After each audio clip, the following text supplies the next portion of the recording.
Hi, this is Brian Dolan with the law firm Pepper Hamilton.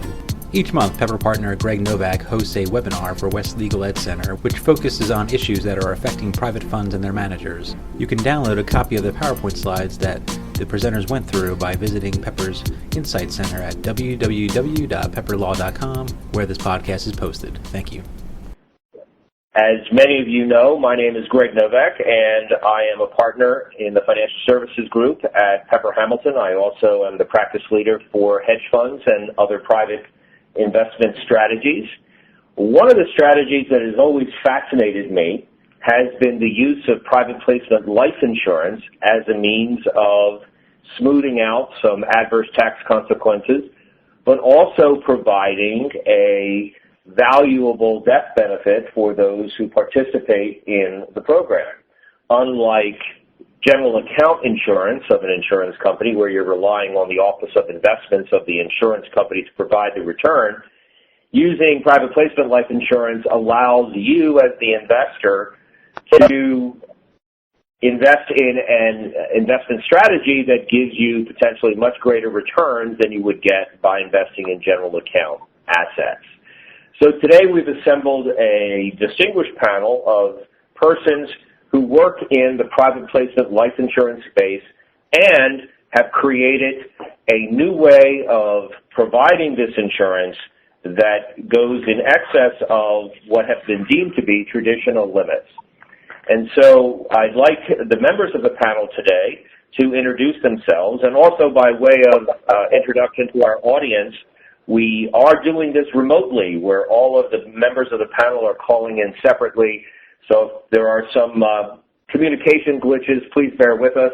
Hopefully it'll all work out. So without further ado, I'm going to ask Ricardo Calderon to introduce himself. Ricardo? Hi, this is Ricardo Calderon. I work for MAS Advisors, which is an investment advisory firm that works specifically with private placement insurance products. Brian Divack from the PPLI Group. Hi, I'm Brian Divack. I'm the president and founder of the PPLI Group, and our function is to market specialized private placement life insurance products to high net worth investors, family offices, and their advisors. Then we have Larry Lipoff from CohnReznick. Larry?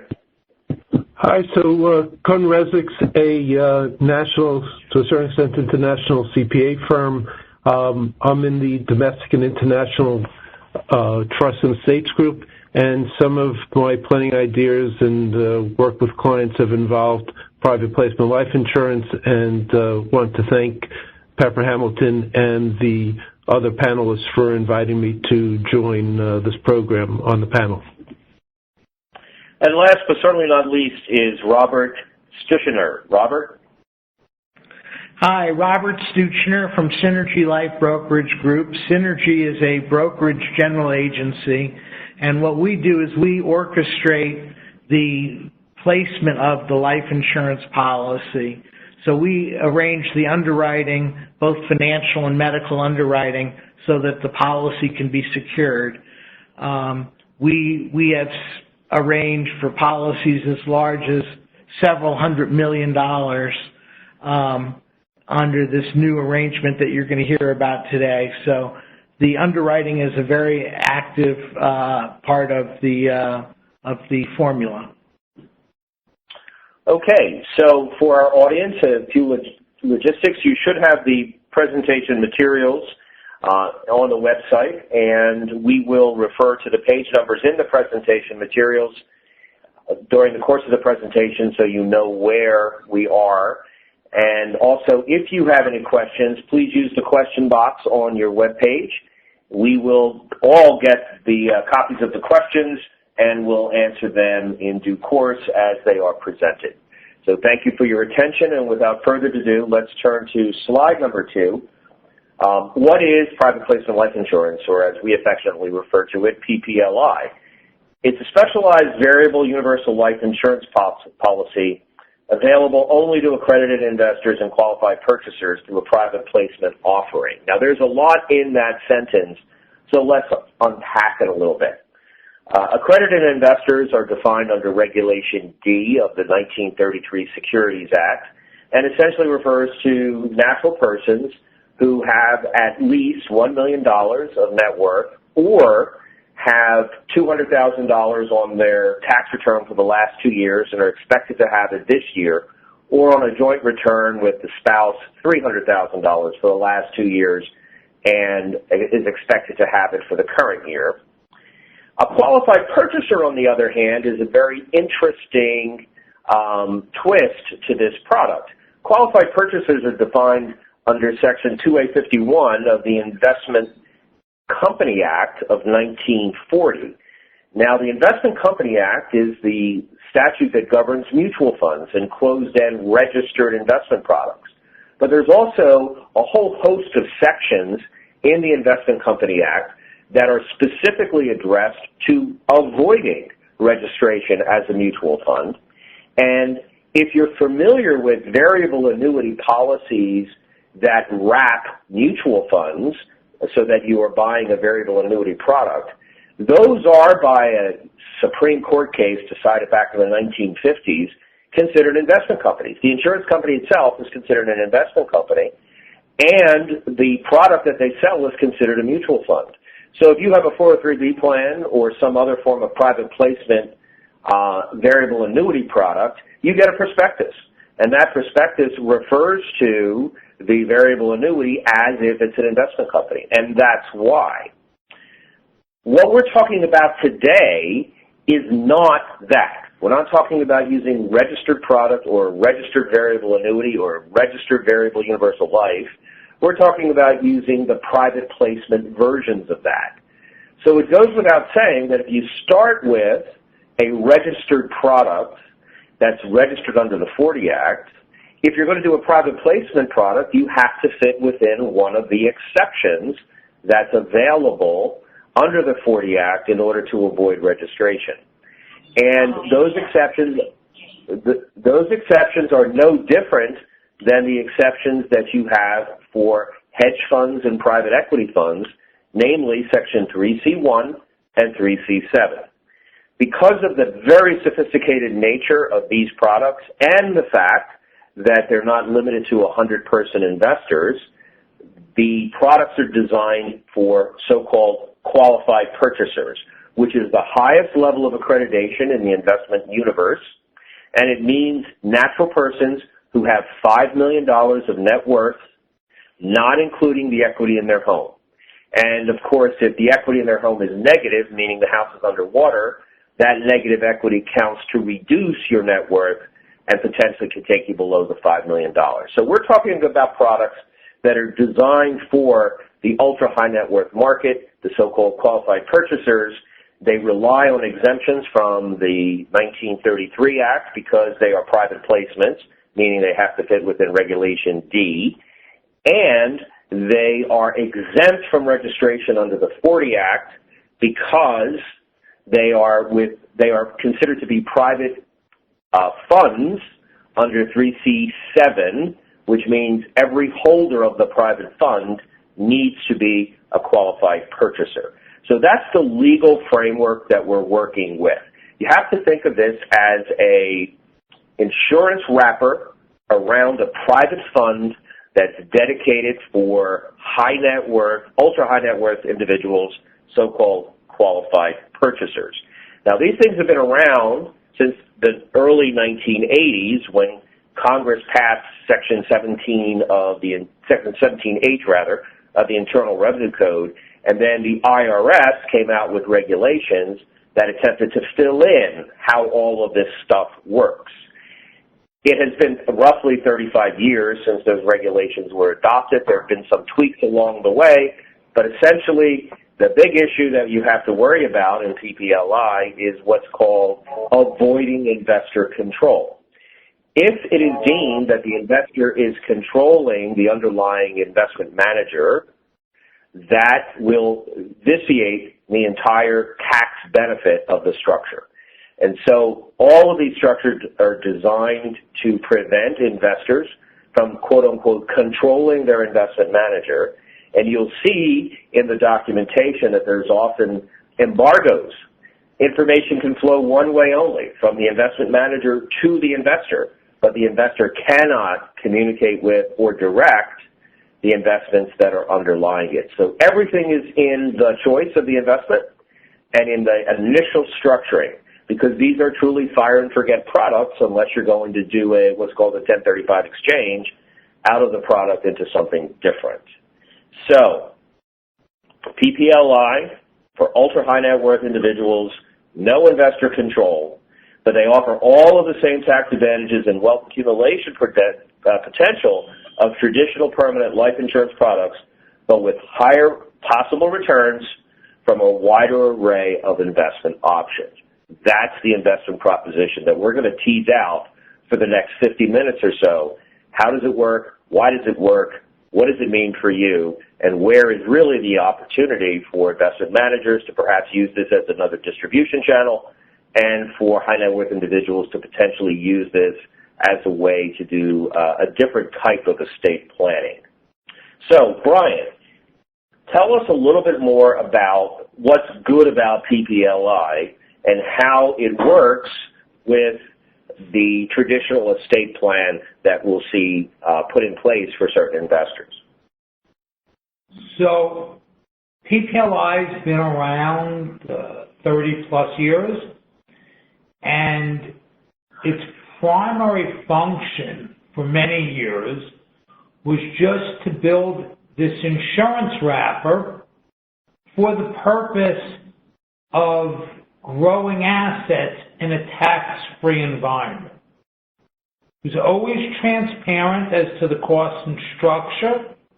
It was a great investment tool for investing in asset classes that produce ordinary income, dividends, and interest income or frequent capital gains, because those are the investment yields exposed to taxes. So let me interrupt you for a second, Brian. So if you're looking at a hedge fund, for example, that's investing in a very volatile strategy, so lots of gains, losses, short gains, long gains, interest and dividends being captured as part of the strategy, one of the big complaints that high net worth investors have about hedge funds is hedge funds are not required to make distributions, yet the K-1s they get show all of this taxable income and gain, which means the investor has to pay those taxes outside of the fund, not expecting any distribution of cash to pay the taxes. How does PPLI solve that problem? Well, when the investment into the hedge fund is made in the PPLI structure, that hedge fund is now part of the client's life insurance policy. And as with any other life insurance policy, the gains on that policy do not pay taxes on any current basis. IRS Section 101B says that the internal growth on life insurance is exempt from taxes. So the hedge fund community and hedge fund investors love PPLI as a structure to wrap around their investments. But isn't there a complexity associated with that wrapper? I've heard the term, quote-unquote, insurance dedicated being used by managers. Don't these funds have to be unique, and doesn't that mean that the manager is incurring an additional cost? Rick, why don't you answer that? Sure. So this is Rick Calderon. There is an additional charge that arises by structuring these hedge funds as insurance dedicated funds, which means that they're only available for purchase by clients that are within a insurance contract. But the cost of that is a few basis points, and the savings is extraordinary compared to what you would otherwise pay in a taxable version of the same fund. It's not the same. It's a similar fund structure that would be only available on the private side. So yeah, there's an additional charge, but it's only a few basis points. So think in terms of the registered market, and looking at our friends in Boston, Fidelity. There's the Fidelity Contra Fund, which is available for retail investors, and then there's the Fidelity VIP Contra Fund, VIP standing for the Variable Insurance Product, and those are the insurance-dedicated funds that are used for public annuities. So basically, we're creating the exact same analog here in the private placement world, where a manager would have perhaps a 3C7 private fund that's available for institutions and retail or high net worth retail investors. And then next to it, it would have its insurance dedicated version of the same fund. And the other important consideration here is you cannot do this in a master feeder arrangement. The two pools of assets have to be managed separately with separate funds. And the SEC is okay with that. At least we've never seen them attempt to integrate those because they're being created for different purposes and different investor groups. So we've talked about the pluses, the tax benefit. We've talked about how it's structured and the legal basis for it. If we turn to slide 4, what's wrong with PPLI? Why doesn't everybody do this? And wouldn't we see, people potentially avoiding taxes on all of their investment income? Robert, what do you think? Sure. There's a necessary relationship between the death benefit and the cash value of an insurance policy.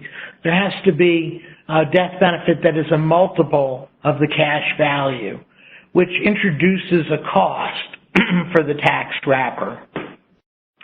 The cost is what's called annually renewable term, or ART, and the amount of death benefit times the annually renewable term rate determines what my cost of insurance charge is.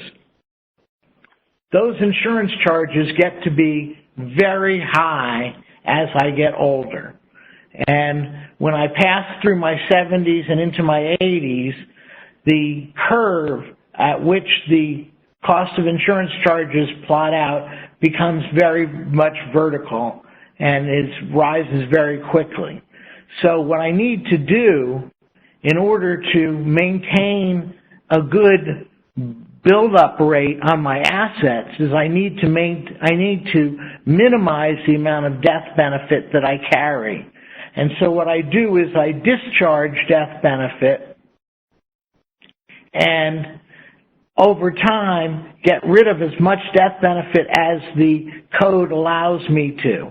So the code specifies what the relationship between the cash value and the death benefit is, and I can hug the road and carry just as much death benefit as is required.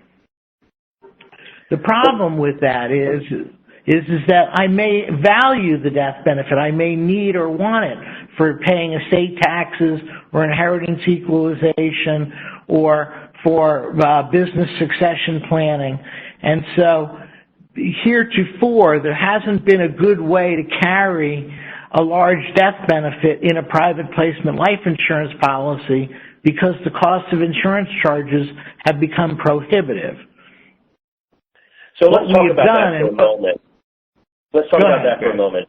On slide 4, there's a reference to PPLI only offers option A contracts with decreasing NAR. Okay, I'm not an insurance expert. What exactly does that mean? The NAR is the pure amount of insurance. So the total death benefit is equal to what's known as the net amount at risk, which is the pure insurance plus the cash value. That's the death benefit in an option an option B policy. In an option A policy, what happens is the death benefit is decreased by the amount of cash value, so that the total death benefit, the sum of the cash value and the net amount of risk, produces a level death benefit in its totality. And so option A This is a function of the fact that as you get older, it costs more to insure you because there's a greater likelihood that you're going to die, and the insurance policy is going to, flower into its death benefit. So essentially, in order to, under option A, to make the math work to the benefit of the insurance company, or at least so that they can provide the insurance, we have to keep the actual amount at risk continually going down, and therefore the cash value eats up a bigger chunk of that death benefit, correct? Correct. All right, so for those following along, we're now on slide number 6. What is a private mortality coverage policy, and how does that differ from the traditional insurance that we were just describing? Sure, that's the innovation that we are presenting today. Private mortality coverage is the ability to get a levelized, guaranteed cost of insurance charge for the net amount at risk that I want. So if I need $50 million of net amount at risk to pay estate taxes or for inheritance equalization, and I know I need that much death benefit, I'm going to go to the general insurance market where I can go to 40 or 50 different insurance companies and negotiate the lowest possible rate on a level cost basis for the amount of death benefit I desire. That level cost death benefit is what we call private mortality coverage. And we can go to the entire insurance market rather than just a handful of reinsurers to negotiate for the rates. And so we end up getting better rates, cheaper cost per thousand, and we end up doing better in underwriting because we have more underwriters competing. So does that mean I have a consortium of insurers, or does one insurer step up to the plate and issue and write a $50 million policy? It depends on how big the policy is. A $50 million policy could be written by one company. But, for example, we wrote $400 million policies on 3 lives. We wrote $1.3 billion of coverage on 3 lives. That involved more than 20 policies per life. And then do all the policies pay pari passu, or is there a priority, a first dollar risk? How does that work? They all pay pari passu. So, in other words, we went to Prudential for $50 million, we go to Lincoln for $20 million, we go to John Hancock for $30 million, that sort of thing, and they each pay their designated amount of coverage. And is this restricted by state, or is it 50-state coverage? 50-state coverage. And is any of this being done offshore, or is it all being done through name insurers that you would see, household names here in the U.S.? So the underlying PMC, the private mortality coverage, is being done by household names. The private placement life insurance policy that gets issued is not necessarily a household name. It's not Prudential, it's not Lincoln, it's not those sort of names. They're less familiar names for the issuer of the private placement policy itself. So the issuer of the private placement policy writes a $1 billion policy, far in excess, presumably, of its underwriting capacity, but then it lays off that risk, right, by essentially using these others as reinsurers? Correct. So they reinsure with all the other insurance companies on the market. Got it. So now the investor, even though the front person, the person who's consolidating the risk and underwriting the private placement variable annuity, is not a household name, but the risk is being borne by household names on a reinsurance basis. Yes, that's right. All right, so let's turn to slide 7, which raises, again, a number of questions. So let's say we have one of these ultra-large policies, the billion-dollar policy that you were referring to. You say that it transforms PPLI from a 7-year investment vehicle to a multi-decade, multi-purpose vehicle. What exactly does that mean? And I've never heard of a 7-year life on a PPLI policy, or is that just the practical implication of the cost? Rick, do you want to handle that? Sure. So let's start with the latter part first. And so PPLI is typically structured so that the amount of the net amount at risk, that pure insurance amount, is the same for the first 7 years because that's what the IRS code says.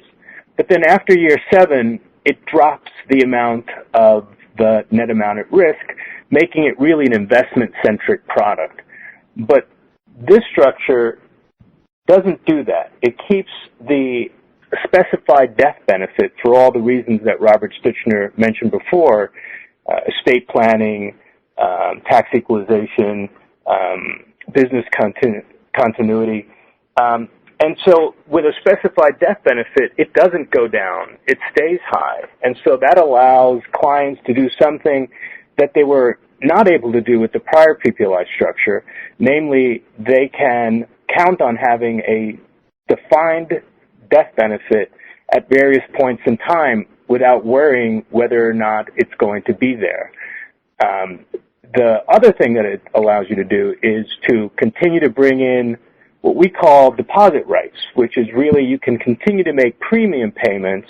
That sounds odd that you would want to do that, but if you're trying to invest more assets, this is a vehicle to allow you to do that. It allows you to invest more assets over an extended period of time because after year 7, the death benefit, the net amount at risk, isn't cut down. It's maintained at a higher level. By maintaining it at a higher level, you consequently have the ability to bring in more investable dollars, which are deposit rights, essentially premiums. This is Larry. I just wanted to tax-free. Yeah, I'm sorry. Larry, just wanted to jump in here from an estate planner's viewpoint. So normally what we would do is we'd have the owner and beneficiary of a life insurance policy to be an irrevocable life insurance trust. That may very well be long generation. It could be dynastic. In other words, we would have it so that it could last even forever, and we would use a taxpayer as a client's lifetime generation skipping transfer tax exemption. Now, by doing with one of these policies, so when the person passes away down the road, so having a larger death benefit allows us to do the following. Normatively, we're dealing with an estate tax. We usually have clients that will own a business. That'll be their largest assets. They don't necessarily have the most liquidity. Here they have a larger death benefit that they could use. Now it's in the trust. Now what the trust will do is it will go to the estate and buy assets, let's say a share of the business. That will be now the ownership of the business will be in this life insurance trust in a dynastic nature. So it'll be asset protected going forward. And then the estate will have cash, which we'll use to pay the estate tax. And if there's leftover, there's more that could be done. But that's how we take it from all the life insurance implications and the beauty of the strategy to help to integrate it with the estate planning, the asset protection planning job that we want to do. But there's an essential presumption there, and that is that the business, if you will, or the interest in the business that are held by the estate, so they pass from the decedent to the estate at death, that those assets presumably have appreciated in value, and we're relying on the glitch in the tax code that says as long as you pay estate tax, you don't end up paying income tax, right, on the same gain, correct? Hasn't that been challenged, or not challenged, but been talk about changing the law in order to make that a taxable gain for income tax purposes? Well, right now we could only work with the law as it exists. So if we have a business that's a sole proprietorship, this is going to work well. If we have a partnership, we'll be looking at some type of 754 election that would not only create a step up of outside base, the basis of the state's ownership of a portion of the business, but even inside the partnership to the assets. And then for a corporation, that's where it gets a little difficult, especially with a C corporation, because, but it hits the S corporation as well, that the shares of stock with the appreciation that you're right, we're assuming, will have a step up in basis to date of death value, but inside the corporation, the inside basis will not be stepped up the way we have it with a partnership. Right, and of course that's been the issue with C corps forever. But unfortunately, we can't solve that problem as well. But for our listeners, it's very important to realize here that you've just provided a significant pool of cash to pay estate taxes. The dynastic trust that was referred to now holds the equity interest in the business corporation, or whatever the business happens to be, at a basis that's equal to fair value on the date of death.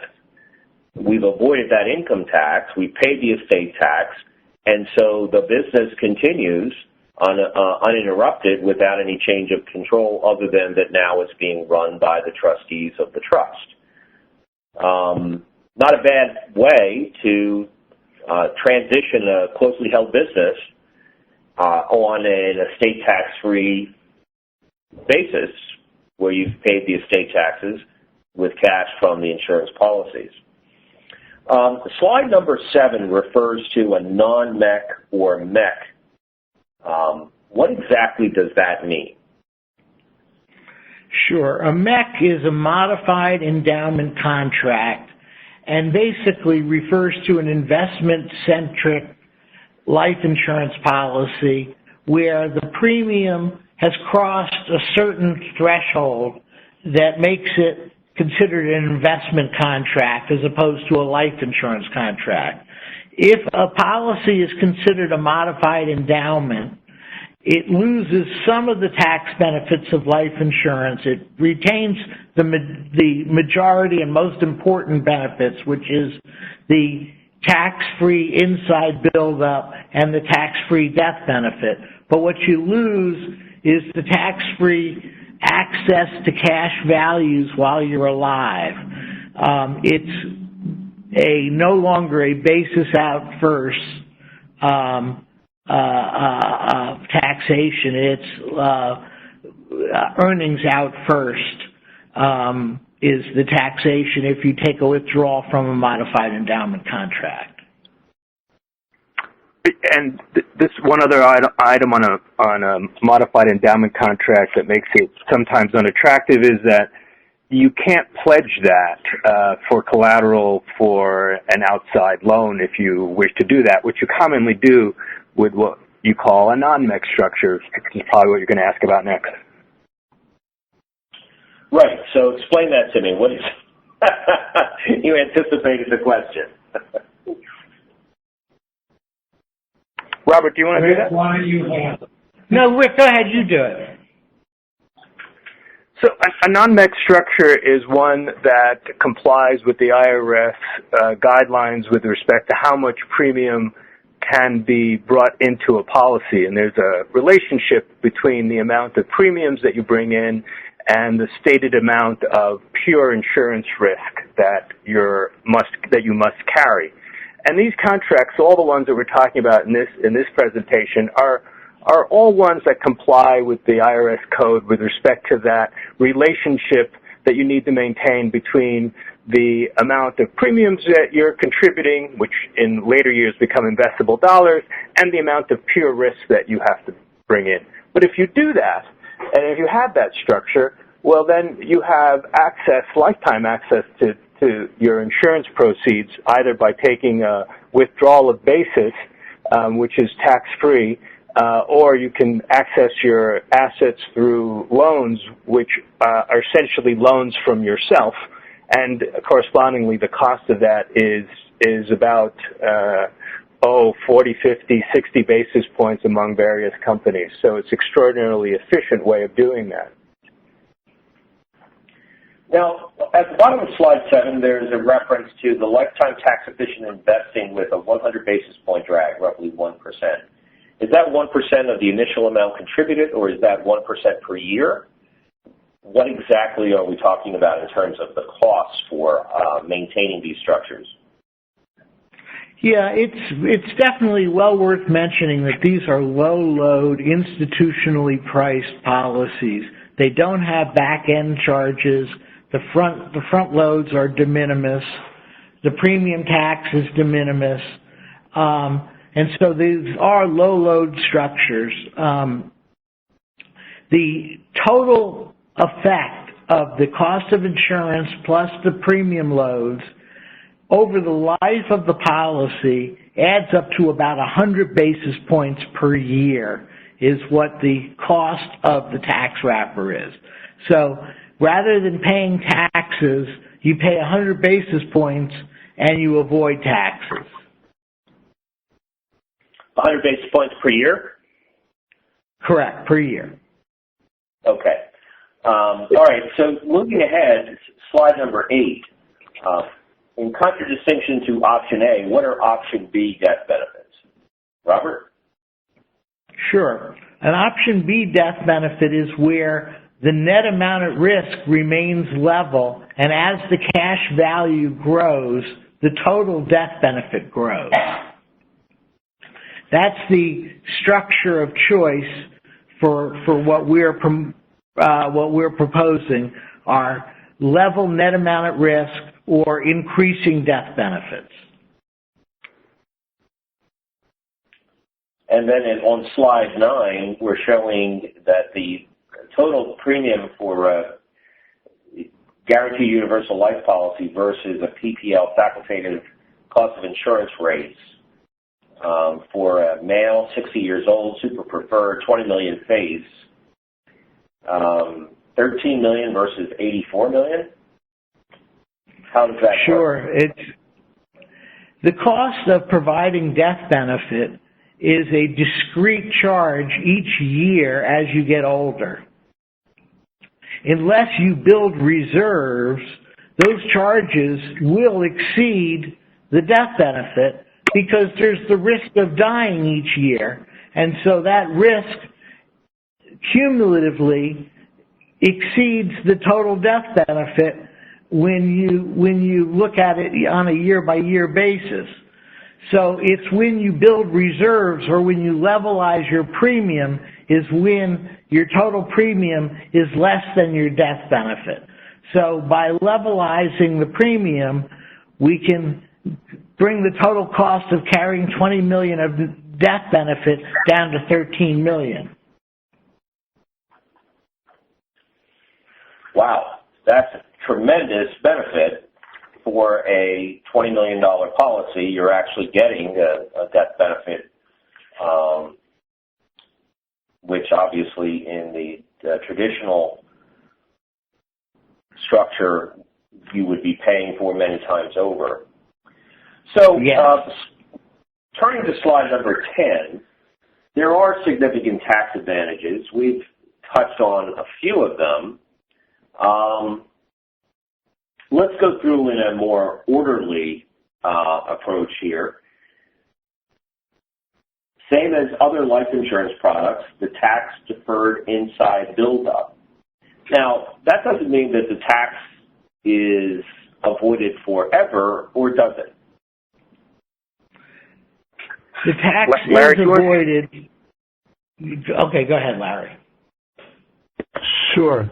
So during the life of the policy, so then the internal growth of the cash surrender value is not subject to income tax as long as it's properly set up. Furthermore, if one wants to have access to cash, one can take a distribution up to basis, or more likely can take a loan that could even exceed basis. The death benefit... Let's talk about that for a second, Larry. Basis, you mean the actual premiums that were put in by the annuitant, right? With a slight adjustment possibly for the cost of term insurance. Okay. So if it's let's use the example from the prior slide, a $20 million policy, excuse me, that the individual will have paid $13 million for.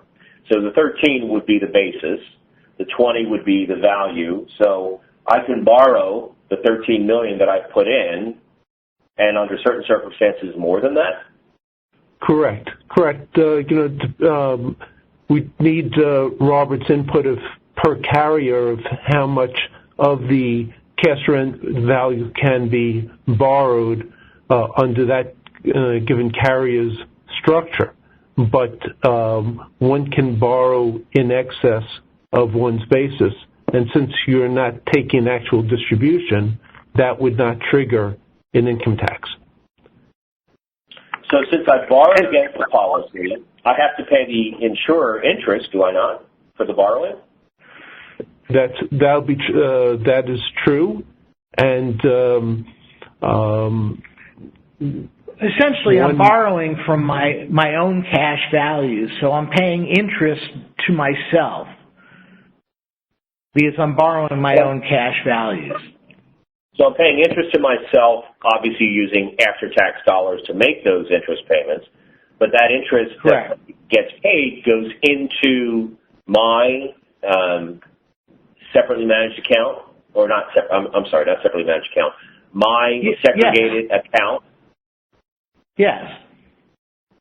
Okay. Yes. So I'm increasing the cash available to either reborrow, or does it increase the death benefit? Or what happens to the cash that I pay in as interest? Does both. It increases the cash that I can reborrow, and it also increases the death benefit. So sometimes we'll even work with the interest rates of paying back that loan, whether or not we want to put more into the cash surrender value. Obviously, it has to be within range and has to be consistent with appropriate standards, what's in a market environment. But within the range, that may be adjusted slightly. So let's go back to that example. The $20 million policy, my actual out-of-pocket cost over the lifetime is $13 million. I've borrowed the full $13 million out of the policy. What happens at that point when I die?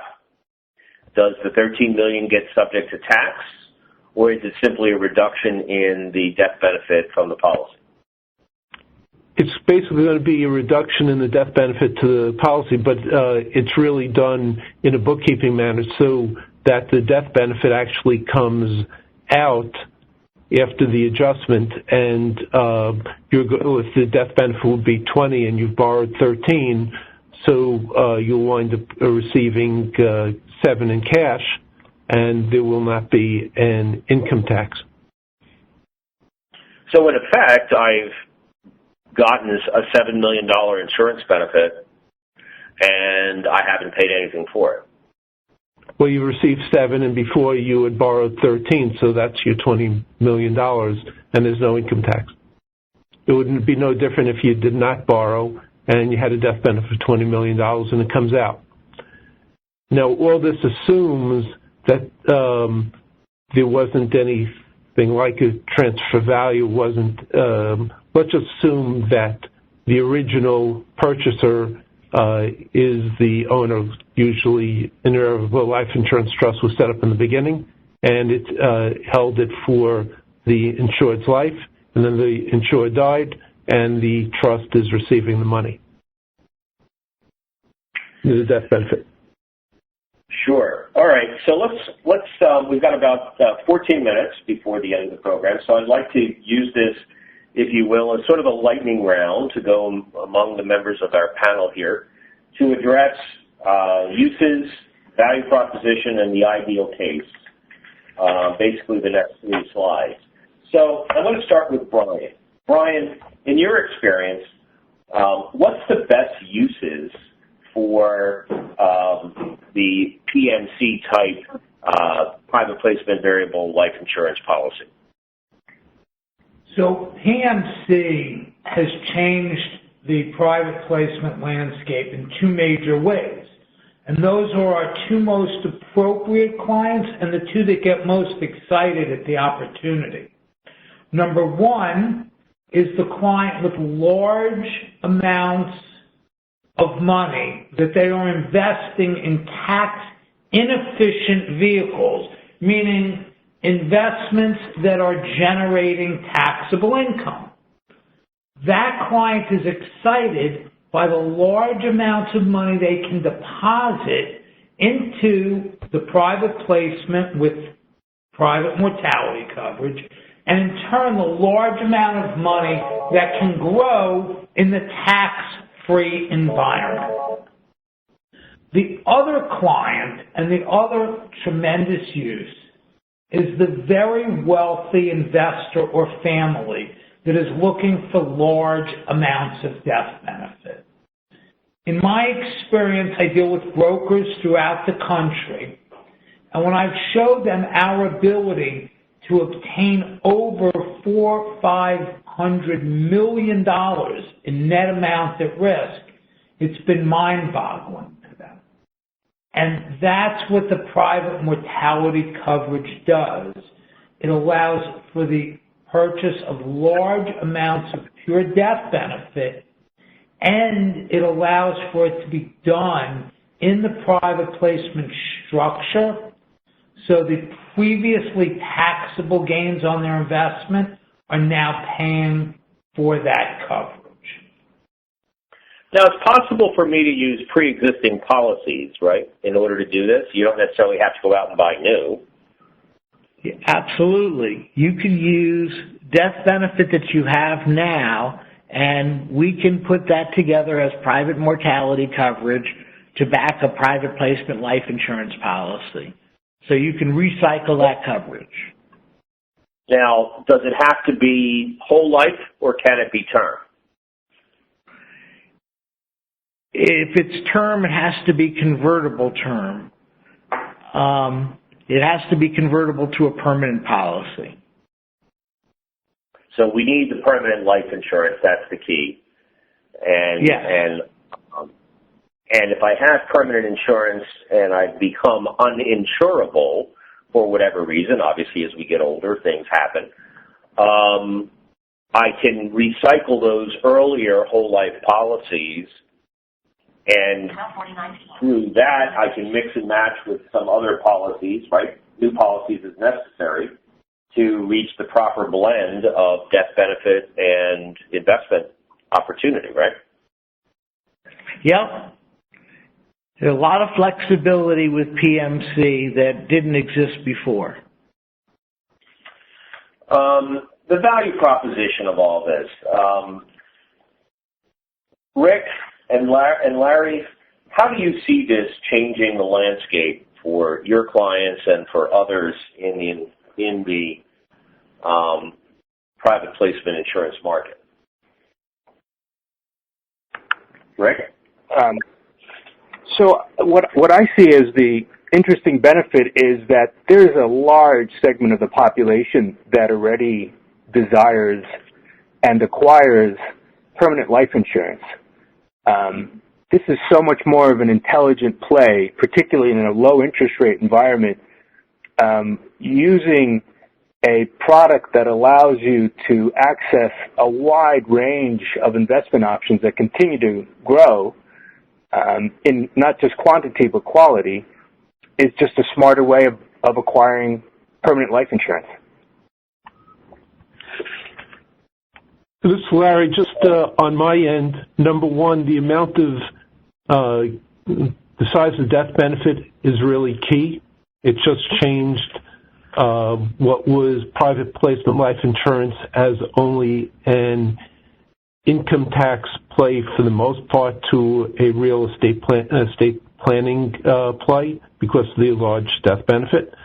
The second thing is that if someone wanted to invest a lot into funds, whether it be private equity and even more so into hedge funds, and noticing that it's the income tax inefficiency. So what people were doing up till now was really to go offshore and purchase a frozen cash value policy, basically another part of the relevant Internal Revenue Code section. But in those cases, the only amount that could be taken out during life was the amount of basis, basically what you put into the policy, and then you had to wait till the insured died. Here, you don't need to go on to this other section of the Internal Revenue Code. You don't have to go totally offshore because this 7702G policy is not available in the United States. You have to go to an offshore carrier. You don't have the same regulation that a lot of people want with one of the state's insurance regulators in the United States.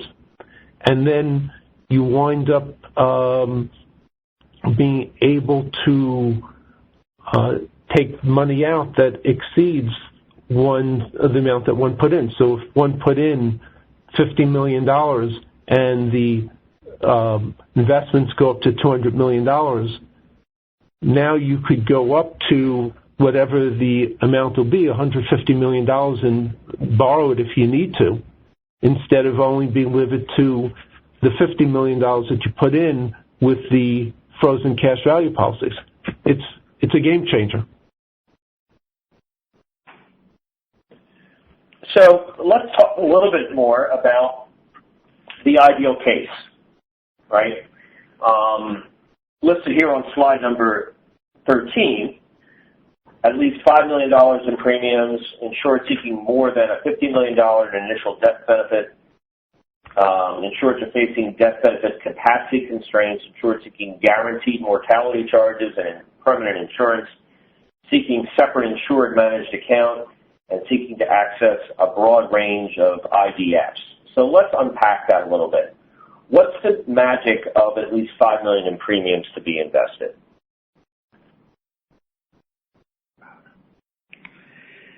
It's the amount necessary to make these customized insurance arrangements viable. These are highly customized, very much labor-intensive putting these together, and so it's not worth it for a small amount of money. We think that a $5 million investment over a couple of years is the right investment to get one of these policies started. Okay, and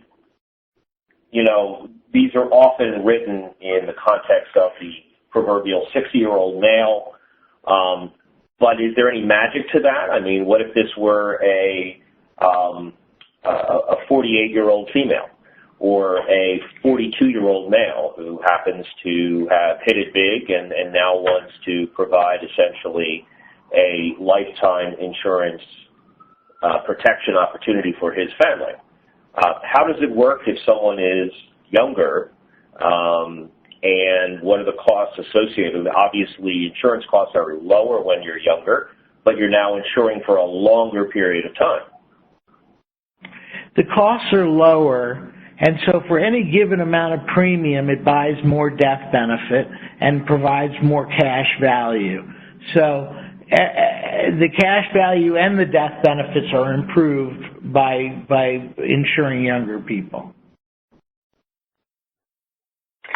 And you can, the ages are just, you can do any age group. That's not an issue. But what's interesting is that it's usually not the individual that's acquiring these contracts. 99% of them are acquired for trust.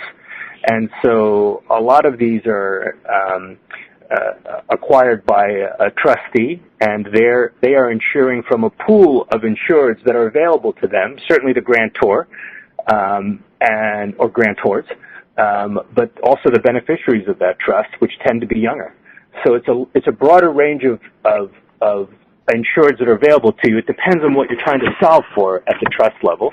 But if what you're trying to solve for is typically taking those investments that are not performing very efficiently because there's so much taxes that are being placed on you, and converting those investments into non-taxable investments within a private placement structure, that's a very common use of this structure. Okay, and so let's talk a little bit about the reference to seeking a broad range of IDFs. Obviously, IDF stands for Insurance Dedicated Fund, but we need the manager to be participating in this, do we not? Well, yeah, an insurance dedicated fund refers to just a fund structure that's been set up in a way to be compliant with the IRS rules, and so the manager does need to have a fund that fits within the confines of an insurance dedicated fund structure. The slight exception to that is that you can use a separately managed account and have an independent investment manager, someone highly qualified that has experience with discretionary accounts. They can put together a strategy that uses both insurance dedicated funds, but they don't have to. They can go to a wider universe of investment options. The cautionary word to say about that is that the policy owner insured can't participate at all with respect to the selection of the underlying securities that are used inside that separately managed account. But it is a very attractive tool that is exercised particularly by family offices who are comfortable with managed accounts.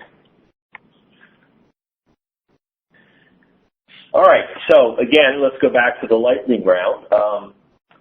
Robert, anything for the good of the order that we haven't addressed so far? Any special signposts, concerns, issues, cautions for someone potentially going down the road of creating one of these policies and programs for a high net worth client?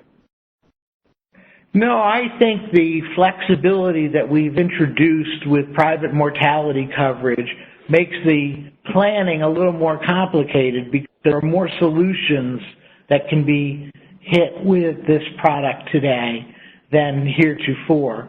But planning for both death benefit and for the tax management is what this is all about. Larry, any closing thoughts? No, I just, as a planner, not selling life insurance or anything like that, just this concept to me is a game changer, and commend Robert, Rick for coming in, developing this, and for putting on this program. And Brian. Well, this has changed my entire career because I've spent my career looking for solutions for high net worth individuals and families that they had not seen. And quite honestly, nobody likes paying for life insurance. It's a four-letter word. But in this context and in the PPLI structure, our clients get to accumulate growth on their assets in a tax-free environment.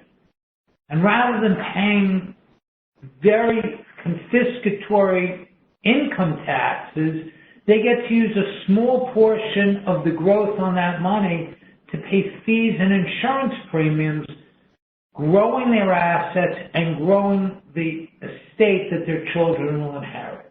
As Larry said, it's truly a game changer. And Rick. So as an investment manager, I don't sell life insurance. I manage assets, and this is just a phenomenal way to manage assets. Well, I want to thank my panelists for a very engaging and enlightening presentation today. For those of you listening, the contact information and resumes of all of our speakers are contained in the back of the materials. And I encourage you, if you have specific questions, to reach out to them. Once again, thank you for your attention for this latest edition of the Investment Management Private Funds webinar series that Pepper Hamilton does for Thomson Reuters.